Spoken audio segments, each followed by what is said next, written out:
ሰላም ጤና ይስጥልን። እንደምን ዋላችሁ የወገን መረጃ ቤተሰቦች። ሀገራችን በታሪክ ለመጀመሪያ ጊዜ የህዝብ ለህዝብ ውይይት እያደረገች ነው። ይህን ጉዳይ በቅርበት ከሚከታተሉ ሰዎች ደግሞ አንዱ እኔው ነኝ። ምናልባት ዛሬ ላይ ኮሚሽነሩ መግለጫ ሰጥተው ነበር። መግለጫ ሲሰጡ ግን አንድ ነገር ታዘብኩኝ። እሱ ምንድን ነው? እሳቸው የሚሉት በየውይይት ሂደቱ ላይ ምክር የሚሰጡ ለሚነሱ ጥያቄዎች ምላሽ የሚሰጡ ፓነል ኦፍ ኤክስፐርቶች አሉበት ይለናል። እነዚህ ፓነል ኦፍ ኤክስፐርቶች እነማን ናቸው የሚለው ከመግባታችን በፊት ሁለት ሙሉ ቀን ፓነል ኦፍ ኤክስፐርትስ የምንላቸው በሀገር ላይ ትልቅ በተለያዩ ዘርፎች በፌዴራሊዝም ይሁን በታሪክ ይሁን በማንነት ጉዳይ ይሁን በአጠቃላይ ብዙ እውቀት ያከማቹ ወንድም እህቶቻችን ልዩ የሆነ ግብአት ሊሆንላቸው የሚችል መረጃዎቻቸውን ሊሰጧቸው ዛሬ ደግሞ 8 ቦታ ላይ ተከፋፍለው ሲቀርቡላቸው ነው የከረሙ የዋሉት እስካሁን ድረስ ያረፈዱት።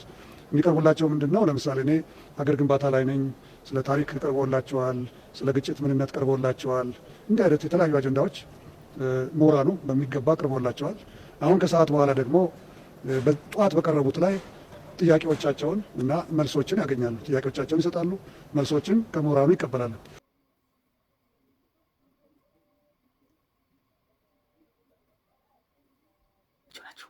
እነዚህ ፓናል ኦፍ ኤክስፐርት የሚባሉት እነማን ናቸው የሚለውን ጉዳይ እንዲህ እነዚህ ፓናል ኦፍ ኤክስፐርትስ የሚባሉት ደግሞ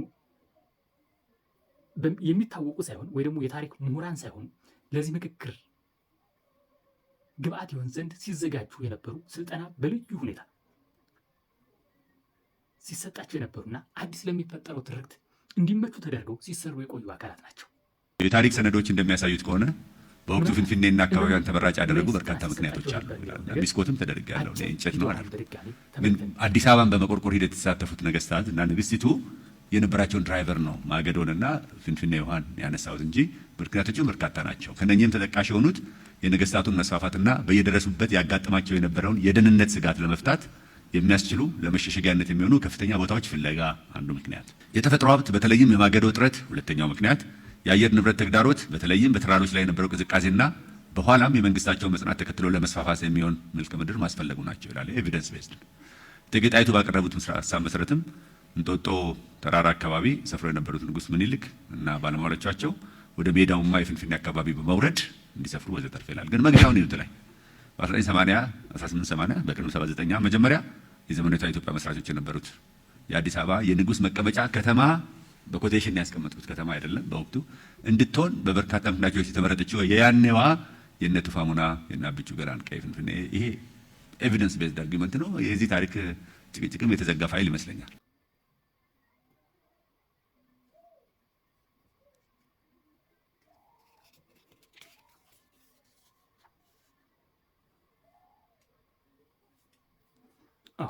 ኢንስትራክተሩ እንደሰማነው በጣም ብዙ የሆኑ የስህተት ታሪክ አስተምሮች ያለበትና ለመፍጠር የታቀደው አዲስ ትርክት እየተጋጋጠ ነው ያለው። በወቅቱ ይላል በነገስታቱ ፊንፊኔና አካባቢዋ ተመራጭ ያደረጉ ብዙ ምክንያቶች አሉ ይለናል። ከነዚህ ምክንያቶች አንዱ ደግሞ አንደኛና የመጀመሪያው ጉዳይ ማገዶ እጥረት ስለነበረ፣ ሁለተኛ ከፍታ ቦታ ላይ ሆኖ ከአደጋ ለመከላከል ያመቻቸው ዘንድ ስለነበረ፣ በዋነኝነት ደግሞ ትኩረት የሰጡበት ኢንስትራክተሩ መንግስታቸው መጽናትን ተከትሎ ይላል ለመስፋፋት ምድር ለማስፋት ሲሉ ወደ ሜዳማው ወረደ ይላሉ። ምናልባት በሰዓቱ ፊንፊኔ እንደነበረች ስሟን ማስረዳት ፈልጓል። እስቲ ፊንፊኔ የሚለው ላይ እንነሳ። ቅድሚያ ፊንፊኔ የሚለው ስም መቼ ነው የተነሳው? ፊንፊኔ የጠቅላላ የአዲስ አበባ ስም ነው ወይስ ደግሞ የሆነ ቦታ ልዩ ስም ነው? በሰዓቱ ፊንፊኔ እንደነበረ ስሟና አሁን አዲስ አበባ እንደተባለች ለማስረዳት ትርክት ለመፍጠር ይሞክራሉ። ነገር ግን አዲስ አበባ ከዘመናት በፊት በአፄ ዳዊት ዘመነ መንግስት በራራ እንደምትባል በታሪክ የተረጋገጠ ነው። በ1450 አንድ ፍራማውሮ የሚባል ካርታ ሰዓሊ አስቀምጦታል። ይህንም በማስረጃ ይሄው እንደምናየው ካርታው ላይ ተጽፏል። ሁለተኛ ከዛ በተረፈም ታሪክ ጸሐፍቶች እንደ ጥና እንደምትባልም ይናገራል። ምናልባት ፊንፊኔ የሚለውን ነገር ፊንፊኔ ማለት የአንዲት አካባቢ ወይ ደግሞ የአንዲት ትንሽዬ ጎጥ ስም ነው። እሱም ቢሆን የምንጭ ስም ነው።